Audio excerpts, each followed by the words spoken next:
Welcome back for game 6 of 7 on the day where Royal Never Give Up and Gen.G square off. And we have subs coming in for this one. RNG have switched out Kalista and Mlxg is in, and Gen.G are switching out Ambition, and Haru is back in the lineup. And I said that it was Kalista that made this RNG lineup truly terrifying, that turned them from the messy early game team into the late game powerhouse they have become.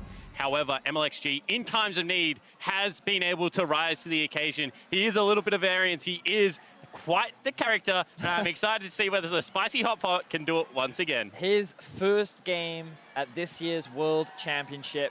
But Freak, it was you who was telling me during the break that he came in for that Game 5 versus Invictus Gaming. We think back to it and how it was so tense. The LPL final. The LPL final, yeah, it was so tense between the two teams. But Mlxg came in, he was the change that they needed to bring about the win and secure them their second back-to-back LPL title. And now he comes in clutch. A win here will guarantee them a spot in the quarterfinals and a tiebreaker against Cloud9. A loss is a tiebreaker versus Vitality. And I think that Gen.G had to play Ambition for at least one of the games. They needed to just sanity check whether they had been rolling with the right lineup. I think that it was a little bit of a failure, and they have made the right choice in bringing in the younger jungler for their final game of Worlds. And even though Gen.G are eliminated, they still hold the fate of this group in their hands. If they do beat RNG, RNG must play a tiebreaker, as you said, versus Vitality, for the right to join top 8. And what sweeter of an exit would be for the LCK than to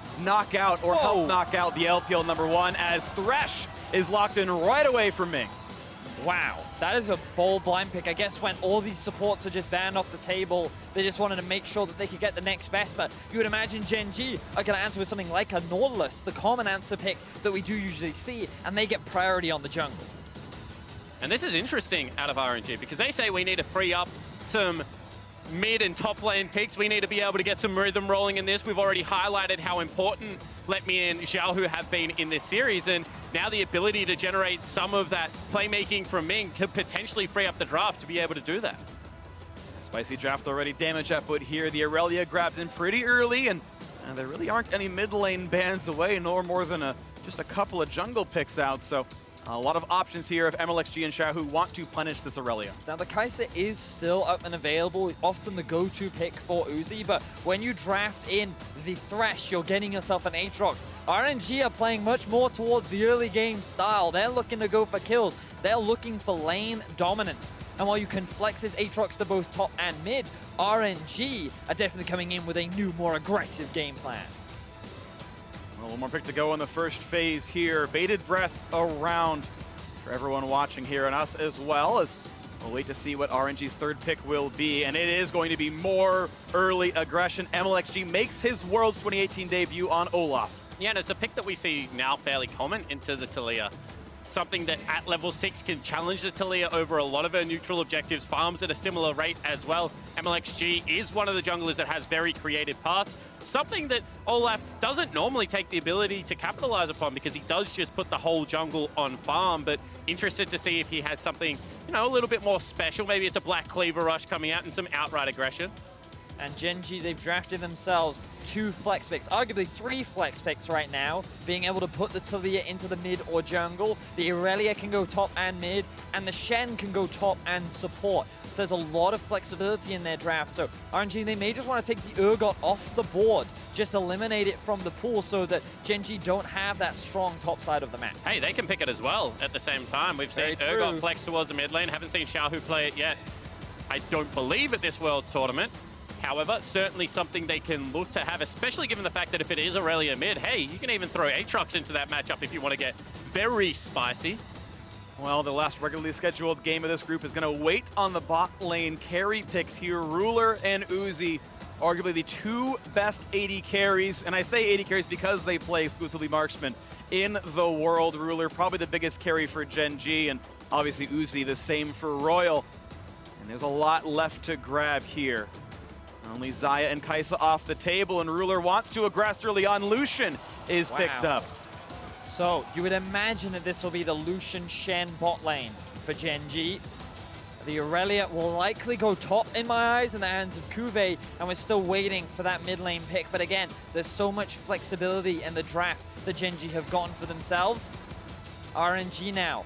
You would imagine they'll look to continue with the aggression that they've already drafted in the early game. You can see a lot of the hovers that Uzi's going for, and he grabs himself the Kalista. That is going to be an exciting pick, and certainly bring Thresh to safety if Ming gets caught a little bit too far forwards, but you have so much kill threat here. A flash flay into the Marshall cadence is jumping up, and a Marshall poise, I should say, and is keeping up and getting those kills. That is absolutely possible here. We could have an incredibly explosive bottom lane. And a lot of mid-game power right now is going to be locked in. If they round it out with the Lissandra, they've just said this is an out-and-out team fighting conflict. Oh, laning even more! What the heck? Yes, this is a laning phase composition. Nami is, I think, the absolute queen of the bot lane at support. If you want to crush Uzi pre-level 5, Lucian Nami is the lane. This draft is crazy. Like, we've got Crown on a carry, we've got CuVee on the Shen, Haru playing that Taliyah up against Mlxg on the Olaf, Ruler, an AD carry that's kind of had questionable performances throughout this group stages, ups and downs for sure, is going to be going toe-to-toe with Uzi. Lucian against Kalista. Gen.G, they're saying for their final game, they are here to play. This is just going to be an insanely exciting game. Royal never give up. With a win, will be the second team locked in the quarterfinals. Vitality are waiting in the wings, hoping that does not happen. Gen.G can force a tiebreaker for second, and Gen.G throwing it all out the window. This will be their last game of Worlds. The defending world champions are knocked out in the group stage, but on their way out, they can hobble RNG. And North America's hope in CoreJJ with the pocket pick of the Nami could also deny the chance of that tiebreaker for the first seed and just allow Cloud9 to walk through on the inverse of what I think many pundits would have thought would be the outcome of this group. And we might be in South Korea, but those are some RNG banners. The Chinese fans always come through to see their teams play live, no matter where Worlds or MSI or anything else is. This is going to be exciting. We are on to the Rift. Royal never give up, the MSI champions. Gen.G, the defending world champions, and they're going to battle for us right now. The last time these two teams met in the group stages, it was a close back and forth. RNG started off with an early lead, Gen.G got it back in their favor, and ultimately it came down to a single team fight that won it for RNG. And listen to that crowd. Pride on the line for the LCK lineup of Gen.G. Their Worlds run has been cut short regardless of the outcome of this match. I don't think many people would have foreseen this outcome. However, this could be a blow to the LPL lineup, not getting the favorites for Worlds, the favorites of the LPL out of groups in first place. At this stage of the tournament would already be an upset, and we could see them just bump heads. It's already spicy, but 3 are coming down. Ming kind of senses this. He's going to be taunted. A bubble's going to land, but there's an answer. The axe can keep coming out for Mlxg. They've already rendered once. Ignite is on. CuVee is shut down for first blood. And you've got Crown in the wings waiting for a bit more, but spotted now by Xiaohu. Finds a stun and walks away, but RNG start the game 500 gold in the lead. And what was supposed to be a trap for RNG ends up going horribly wrong. The Thresh takes the brunt of the damage. The Olaf picks up his axes and chases down the Gen.G members. CuVee loses his flash. RNG draw first blood. And with Guardian, there just wasn't the damage to burn through Ming. There was no real pressure exerted on him. Only the flash was used out of CuVee. Ignite not wanting to be burned. So advantage early on in this game, and when you give it over to Mlxg, the wild card of RNG, he can take over an early game. And even CoreJJ starting Bubble actually gives away a lot of lane control. Normally she's so good because you learn the heal and you bounce it off your opponents, and Ruler wins every trade for free. Instead, the Bubble does not pay off here in this level 1. And this starts well because they are able to layer their CC, but Bone Plating plus Guardian is just such a potent combo, and no one wants to fight Olaf at level 1. Every axe on point. Mlxg starts the game right. Now, some of the crucial summoner spells that got used were Flash for Uzi. That means that Haru could look for an early gank down towards the bot side of the map. He could look to try and help this Gen.G bot lane get back into the game and even get an advantage. And you can see him hovering around after clearing out his blue buff with no vision for the side of RNG. Haru could turn this around. But you have to be sure of the play, because if the skill shots miss, and they are relying on either a bubble or a flick to get the party started, and you were there at the same time as the Olaf, the gank is going to turn. So they need to make sure that the vision is set first. Gen.G, not a team that's going to rush into this play. They will just allow the game to elongate, as we saw the first time they played this RNG lineup. So don't really expect them to up the tempo any further than what has already happened. We'll wait to see what comes through right now. This game 800 apart, so a bit more earned than just the level would have you believe. As you can see, an extra camp there for Mlxg and a full wave of farm lead for Letme as the bot lane is recalled out for Royal. And Uzi's back in with a control ward and a longsword to help make sure he can keep that lane priority. Level 3s all around on the bottom side, mid lane holding equal. And this is something that Uzi has historically always done when he doesn't have summoner spells. He will be willing to go back and shop on strange item purchases. Historically, when it was something like BF Sword Rush, he would even go back and grab Pickaxe plus the crit cloak. So is a player that is willing to mix up the builds depending on what the state of the game currently looks like. He knows that he hasn't got a summoner spell available. The longer he can spend out of that lane, the more it could benefit him in the long run. Still the holding pattern, but Mlxg may be the first to make a play. He's going to be spotted by this ward as he comes up through this river, and the control ward now shuts off that vision and is going to create some more scare in that Gen.G bottom lane as CuVee manages to pull a turret shot towards Letme. Otherwise, this Aatrox course having a very good time.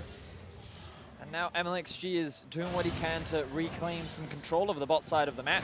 You can see that after the early shenanigans that went down and there was little to no vision, we saw a very early base coming out from our Uzi, getting his early item, or longsword rather, and now you just see it littered across the river. Double control wards, one ward in the river, one ward on the blue buff, and now that potential gank onto the flashless Uzi becomes a lot harder for that of Haru.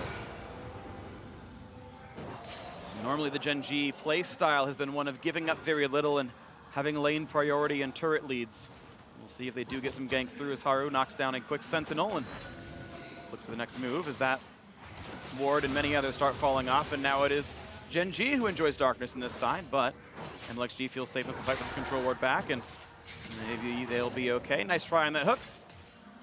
Xiaohu also has a lot of control over the middle lane. Irelia doesn't have that level of wave clear to be able to match the Lissandra, who can just spam a lot of her abilities very early on into the laning phase, keep Crown underneath his tower, and that means that he can move with Mlxg. And if you meet this duo, that kill threat is huge. There's the root, there's the stun, and Mlxg is here. Can they knock down Crown? The flash forward, he tries to outplay, and he might get the trade kill. He will, a 1-for-1, but the assist goes over to Xiaohu. And it is going to be a shutdown, but the proactive play one more time by the substitute jungler, getting involved early, trying to generate a lead. Good stuff there from Mlxg. Yes, it is a 1-for-1, but crucially, you're putting Crown behind. And note, he's not running the cleanse in this matchup. The chain CC can come out very easily from that of Xiaohu. He is a melee champion, and the setup is very clean, but a good response from Crown, utilizing that ignite damage, taking advantage of the double Q to maximize his damage output, enables him to get a return kill. RNG still lead the kill score. And I think the setup to that play is why teams have so much faith in the LPL lineup of RNG this year, because you saw that they were able to wrestle control back of River through the wards, were able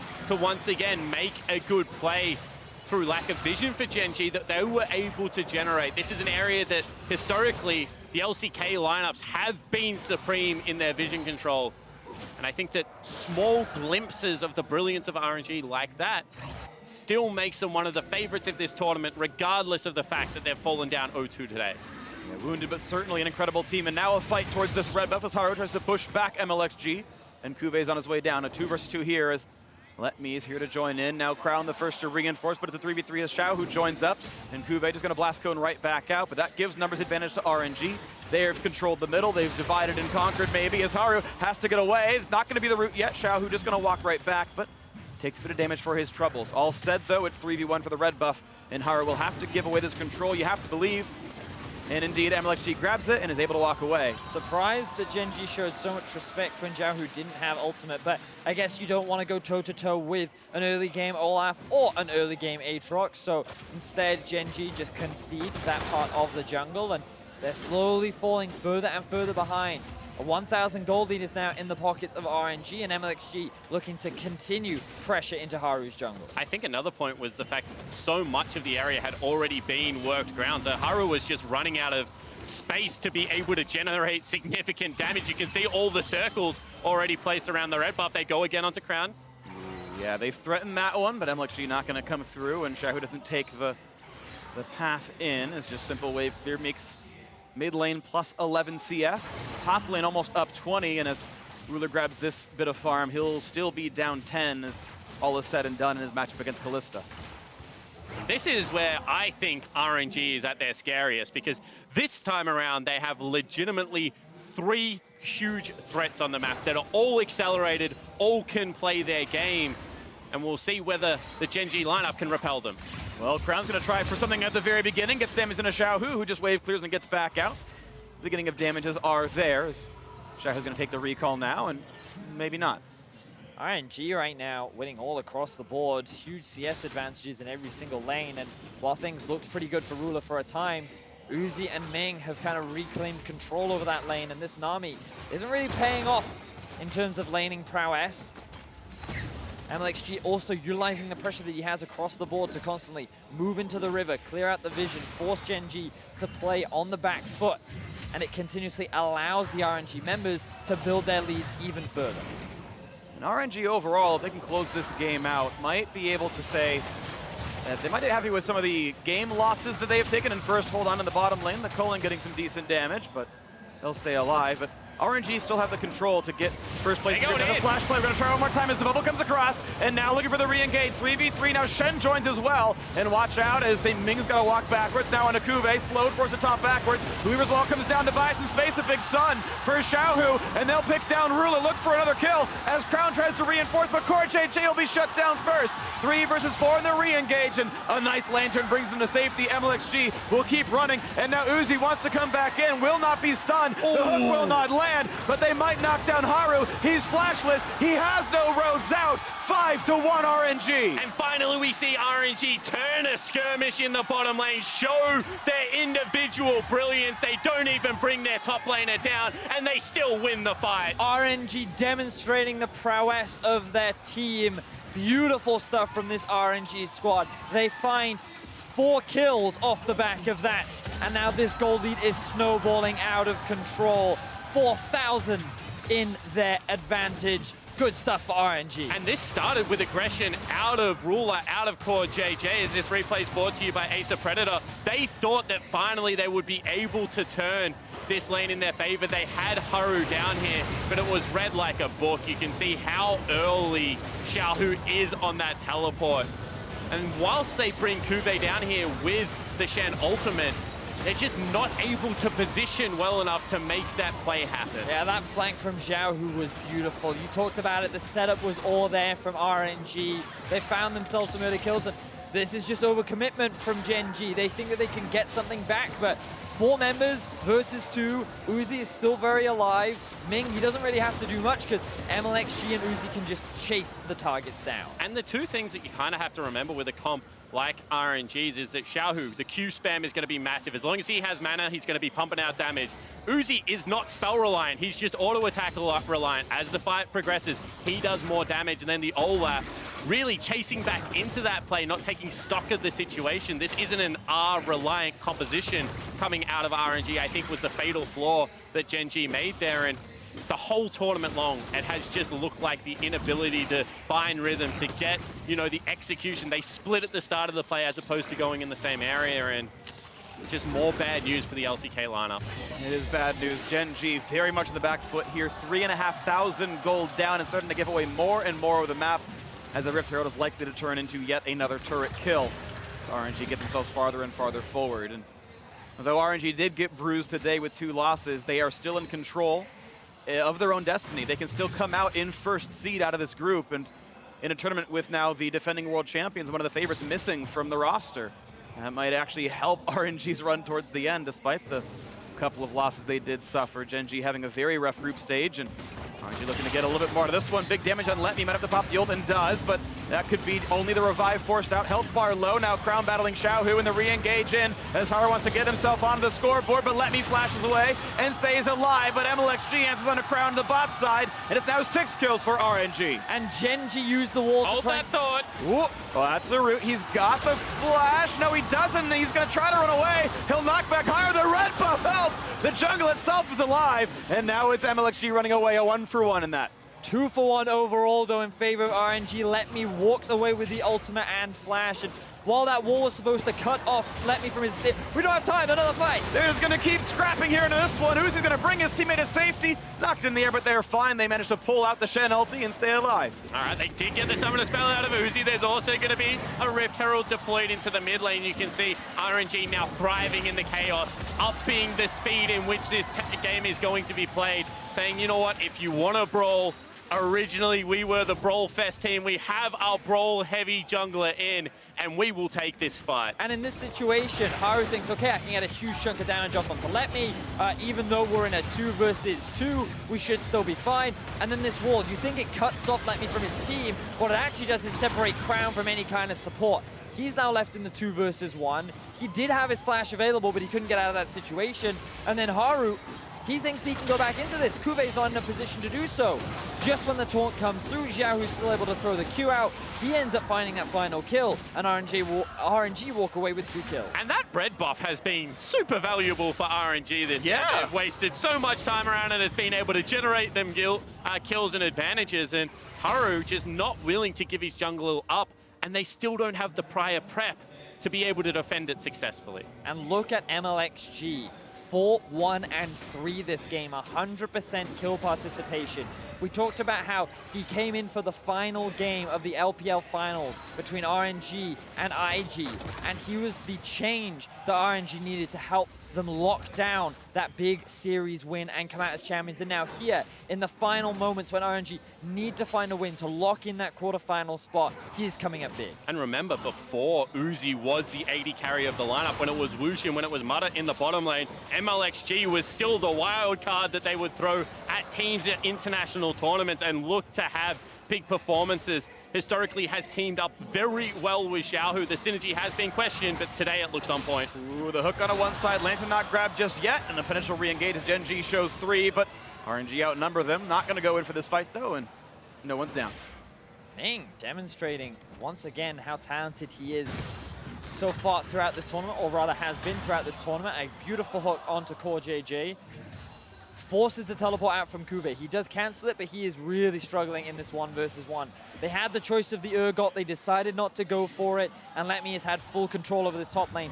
Now, nearly a 60-70 CS advantage in his favor could result in a tier 2 tower going down. That farm lead is truly insane up there. Letme maligned before, saying, you know, when RNG wins, Uzi gets the credit. When RNG loses, I get blamed. Letme, maybe one of the biggest forces in this game, has smashed top lane very hard and has been, I think, incredible throughout almost the entirety of Worlds here. A lot of great performances from him. RNG as a team are great, but now Uzi getting chunked a bit low. The Flake could answer back. Ignite is on a ruler, and they're going to pull him right back in. Look for the stun. Not going to find it yet. Suddenly Haru is here, and maybe Gen.G can answer back a little bit, but look out, because Xiaohu is here. The no-look pass to himself as he now goes for Haru. Looking for the ulti. The stun is in. Here comes Mlxg, and Haru is certainly going to die. And now Crown bringing in Shen with CuVee. They're going to find a single. Will they get the double? Mlxg is running a ton. Look at that flash. That was beautiful. And CuVee tries to get a little bit more. Ends up being a fight in favor of Gen.G this time round.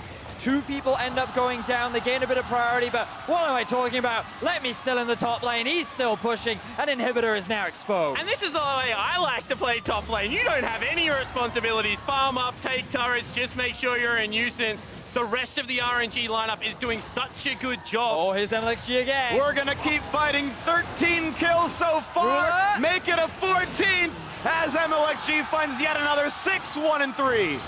Beautiful stuff from Mlxg as he punishes the Gen.G AD carry. Letme opens up the top lane. The bot lane snowballing so heavily in the favor of RNG, and initially this play looked like it could have gone in the favor of Gen.G. It looked like they could have turned something in their favor, but some beautiful outplays resulted in RNG win. And let's look at where it starts, because the teleport is coming in now. Irelia has to move from the mid lane. They are playing towards Haru, which is good, but Ruler already out of that play, and sometimes the game just not going your way. Both members of RNG knocked sub 100 health, but Xiaohu able to clean up the kill. Mlxg on first rotation.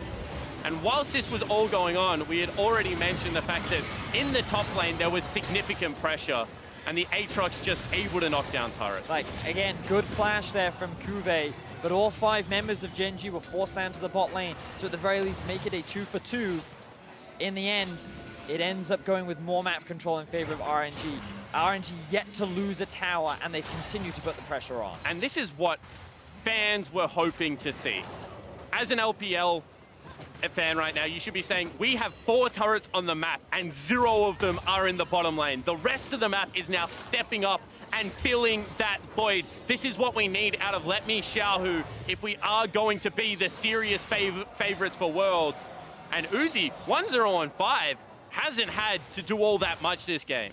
He hasn't. He's capitalized on a very good laning phase and a very smart level 1 by the team. And you're right, it is not just the Uzi show. For most of Worlds, it really hasn't been. It does seem like a full team coming together. RNG, the fate's in their control. They can still take first seed and have themselves an easier quarterfinals. Looking for another play, the Protobelt forward, and they found that first stun. Into the hook, into an unstoppable Olaf, and Crown will just be able to run away. But wait, Uzi brings in the reinforcements, and they're going for everything. What a teleport, 4 kills! And just as I say he's not doing all that much, he reminds you why he is the best player in the world. Uzi continues the chase, and RNG crushed Gen.G.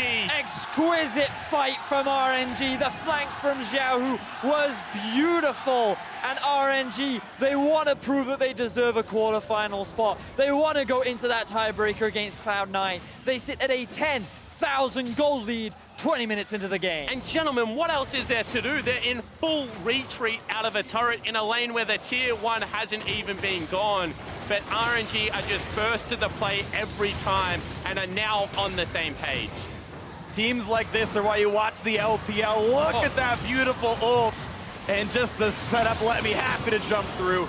Grab them all. 10,000 gold lead at 20 minutes. RNG look amazing. Yes, they do. And after a 0-2 performance so far this day, RNG needed to prove to the world that they were still a contender. And this is the kind of performance that you want. We said this could be the grand final. We said these 2 teams could come out of this group, the group of death, as 1 and 2 get split throughout quarters and semis and then meet for the World Championship. And right now, Royal Never Give Up are smashing the Korean 2nd seed.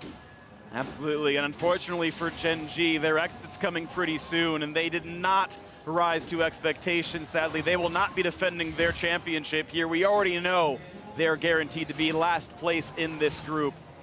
Vitality, we're hoping they had a chance to get 2nd, but with Gen.G's Nexus, will go Vitality's hopes. They're hoping for that giant comeback. Ruler, ooh, that could have been dangerous. The Baron is alive right now. RNG, they haven't lost a turret. They have 10,000 gold. A Baron throw is an easy way for Gen.G to come back into the game, but with the amount of control that RNG have, they're just stealing away the neutral jungle monsters. They're just investing in deep vision.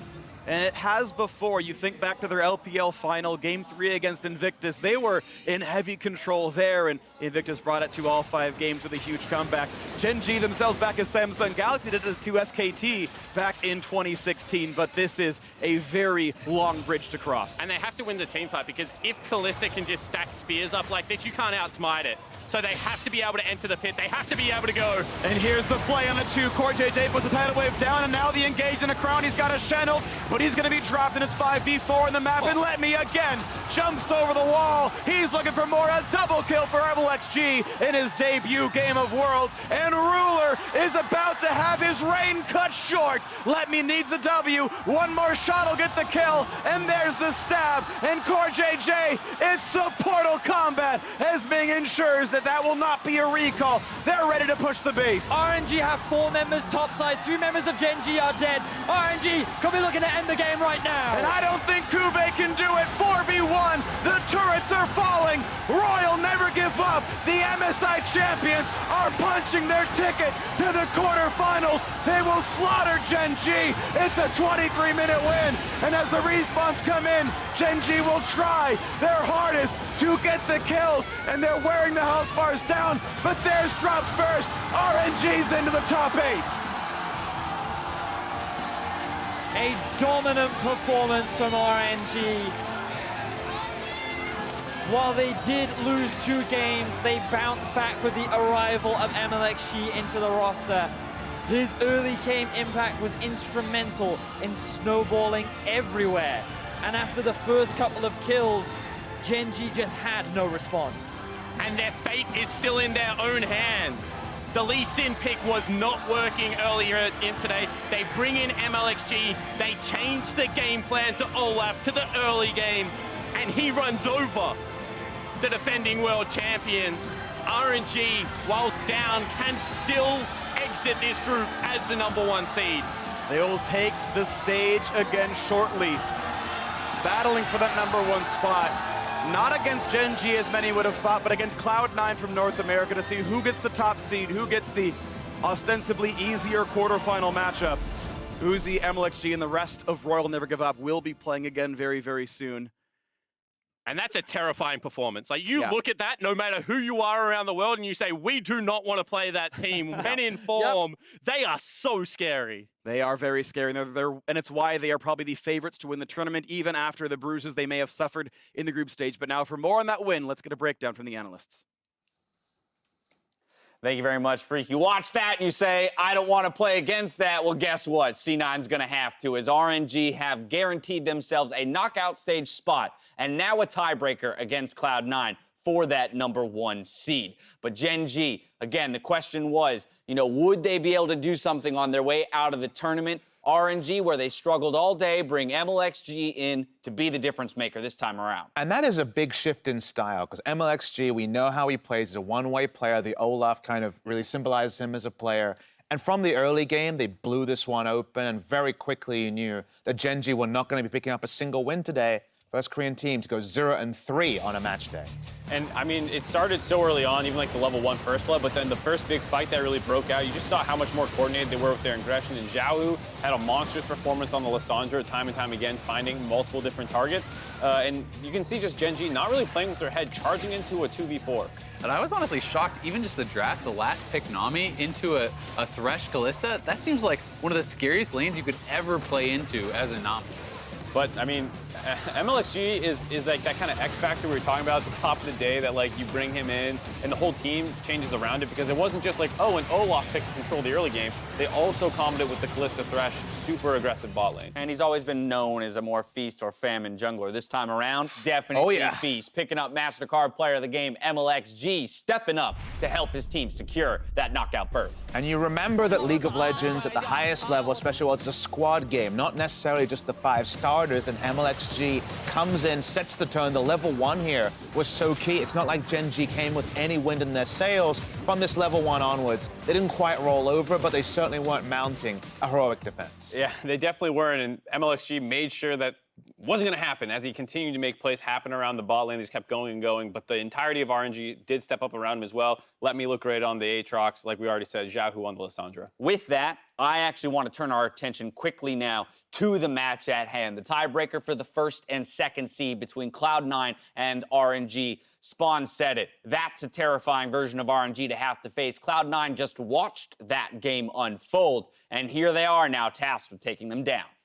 Yeah, and before we get to that, I do want to just take a quick moment to say this does mean Vitality and Gen.G are both out, and I wanted to give a nod to Vitality, who really did play their hearts out at this event. 3 rookies on the team, Attila, Jacktroll, and Jizuke, had an incredible day here today, and they do come up short, but certainly can leave with their heads held high. It's one of those seize the day moments, right? Because Vitality came in, all the murmurs were just discount this team, the scrims aren't going their way, their style isn't refined. They seized the day in a big way. They come to Europe, heads held high, and next year they'll have plenty of momentum to ride upon because they look like, once they sand off a couple of the rougher edges, one of those big contenders. All right, Mark, talk to me about C9's approach to this game because, as we said, Mlxg comes in. That's another factor that Cloud9 has to consider as we await whether or not any substitutions will be made for this final game. Yeah, I think the biggest difference is how much more aggressively they play. And we were talking about how C9 took like the Hecarim and all this kind of stuff, and they're trying to force different stuff, and they're being more aggressive. Now seeing the style that RNG seems to have adapted to, I think maybe you can flip it back around and treat them a little bit more like Vitality. Oh, that would be interesting. So I'm going back over to you because you were talking about that reactive style that we wanted to see out of Vitality. So where does it fall? What picks are important for that? I really think after watching the last two Cloud9 games, I'm just like, you need Shen. This pick was so huge for them. It first rounded it. It is a flex pick. They won into Urgot, or at least we're going even in lane when FLICKR was playing it. Zeyzal looked good on the Shen in the bottom lane as well. They have showed that it is a stable pick, and especially if Mlxg is going to be in the game, I think you need that defensive pick to respond. I just received word, no substitution, so Mlxg will stay in. And I think that's so important because with Karsa, it's all about defensive macro, just setups to guarantee Uzi will hit his items at the right time and take the game from there. With Mlxg in, they are actually freed to play around the map, attack different areas, and play top or mid side and get much more out of Xiaohu, who I think has been so heavily deprioritized this tournament. It's not a coincidence that in comes Mlxg, up goes his performance. So I think specifically, getting away from scaling options, even the Shen might be tricky because RNG are willing to roll the dice and play a very fast early style. I will say this is what makes RNG such a terrifying team. I think, we talked about the first two games of the day, the fact that they were losing the Vitality in C9, you're saying, oh my God, they're getting rolled over. But the fact that they have this other style that they just flip over to so seamlessly, it feels like, even if, they end up losing again here to C9, like everyone will be terrified because you never know what RNG is going to come out. It feels like you're kind of simulating a best of five, doesn't it? Because they beat them earlier in the day with Karsa. Now they're getting the other side. Now you're seeing a sample of what teams around the world have been unable to beat. So it's just going to be so interesting to see because I think the draft is going to be very different than what we saw earlier in the day. I think it's just important to remind everyone the stakes at hand here because while, yes, both of these teams have secured a quarterfinal berth, seeding is incredibly important in a world championship because it does dictate the pool of opponents that you could possibly face in the knockout stage. Is anybody willing to put money on who those opponents are given today's results, though? I mean, at this point, who knows anything, right? KT, that's probably true. I think. Group A is the one where you're like, I don't know who's coming out of that, so you can't say, but KT for sure, and we'll see how the second day of Group D goes, because as we've seen here, anything can happen. Right? So like, on paper, you'd say like, you also want to avoid IG, but like, as we see, anything can happen on day two of the round robin, or the second round robin, and I think that's why getting the first seed protects you from any crazy, crazy powerful opponents. All right, gentlemen. Well, we've just talked about how difficult this entire tournament has been to predict, and yet I'm going to make you do just that for this final tiebreaker game. So who gets the 1 seed? Who gets the 2 seed? Cloud9, RNG. Papa Smithy, what are you going with? I'm going to go with RNG, especially on the back of the Mlxg choice. I think Uzi will be just fine in lane against Sneaky. I don't think it's going to be as one-sided as the first time or as even. But if it's even, I feel like Mlxg can empower the other lanes. Expect to see something like Lissandra come out again for Xiaohu. Play make elsewhere. Uzi shows up with his items anyway, and they win through that. I think this is actually super duper close because Svenskeren has been playing really well, and hopefully he can match up against Mlxg, but I still think it will be RNG. I think that they are playing pissed off and probably want to make a statement win here. And C9 have kind of, at least how it feels to me, maybe like emotionally peaked a little bit on the day where it's like, oh my God, we went 3-0 and we secured our first round matchup already in the quarterfinals, but like, do you have the energy for another game? One more, right? One more. Azale? Do they? For me, I mean, at the start of the day, it would have been a no-brainer. Of course, they're going to go 6-0. Of course, they're going to smash the group. But we have seen RNG bleed twice today, and it just feels like there's something in the water. The teams from the West Give it to me. Give it to me. I think Cloud9 can do it. Yeah, baby. As we have seen how RNG was beaten twice, I think that the style that Cloud9 plays is something that they can try to replicate. This is some of the best League of Legends that they have been playing, and I do think that they are riding high. If they can get Shen, if they can get, Zilean and picks like these, where they can have that stable style and be able to respond to the aggressive plays of Mlxg, I actually think that they can win this game. Yeah, Mark, I actually want to come back to you with one thing, because you talk about how scary RNG now is showing both of these styles, but let's not forget that Cloud9 throughout this tournament has also shown maybe not different styles in terms of the aggression, but in terms of the picks they can play. So if Shen goes off the table, we just saw Singe, we just saw Zilean, we still have the Dravens, so it's impossible for RNG to attack all of that. Right, for sure. I think you can say C9 might have draft advantages because they have more unique picks. With Mlxg coming back in, what scares me the most isn't just Mlxg, but it's how Uzi looked playing a way more aggressive bot lane. And Sneaky has been a little weak in lane time and time again. Even that victory over Vitality at the end of the day, Sneaky was losing to a very aggressive Draven Thresh lane. And if Uzi comes in extra hard this game, I am still concerned about that. All right, final point here. There's some more information for the RNG coaching staff, who I think deserve a lot of respect as well. I feel like we've mostly seen the pool of available champions. I'd be surprised to see 2 new picks from Cloud9 over and above what they've shown already. Just you wait. It's possible. Of course it's possible. Teemo and something else are coming. Teemo's 2-0 in the LCK. It means something. But at the end of the day, given that extra information, I feel like, sure, you can't ban it all, but you can be more prepared for what Cloud9 has. The table is set. It's going to be a battle to the finish, and the fight for the #1 seed comes down to this one last rematch. It's RNG versus Cloud9. Don't touch that browser.